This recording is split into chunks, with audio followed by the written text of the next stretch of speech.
एकनंतर एक महत्त्वाची घडामोड मुंबईत पावसाची संततधार सुरू आहे आणि मुंबईत लोकल 5 ते 10 मिनिटं उशिराने धावतायत। कामावरून सुटलेल्या नागरिकांची लोकलसाठी गर्दी झाल्याचं पाहायला मिळतंय। तर मुंबई परिसरात सुरू असलेल्या संततधार पावसामुळे लोकल वाहतुकीवर परिणाम झालेला आहे। मुंबईत पावसाची संततधार सुरू आहे। आज संध्याकाळनंतर काहीशा वेळेसाठी थांबलेला पाऊस आता पुन्हा एकदा दमदार पडण्यासाठी सुरुवात झालेली आहे।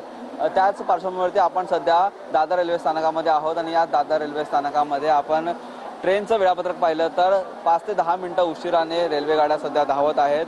पावसाचा जोर वाढला तर दृश्यमानता काहीशा प्रमाणात कमी होते, त्यामुळे रेल्वेचा वेग देखील मंदावल्याचा पाहायला मिळते। आपण जर ही रेल्वे स्टेशनवरील गर्दी पाहिली तर ही गर्दी आहे ती म्हणजे कामावरती सुटणाऱ्या नागरिकांची, कल्याणच्या दिशेने जाणाऱ्या नागरिकांचा मोठ्या प्रमाणात ही संख्या आपल्याला रेल्वे स्थानकावरती पाहायला मिळते आणि त्यांचीच गर्दी काहीशा प्रमाणात वाढत चाललेली आहे। 5 ते 10 मिनिटं उशिराने या गाड्या धावत आहेत, त्यापेक्षा जलद गाड्या देखील 15 मिनिटं उशिराने धावत आहेत, त्यामुळे सध्या गर्दी आहे ती दादर रेल्वे स्थानकात पाहायला मिळते।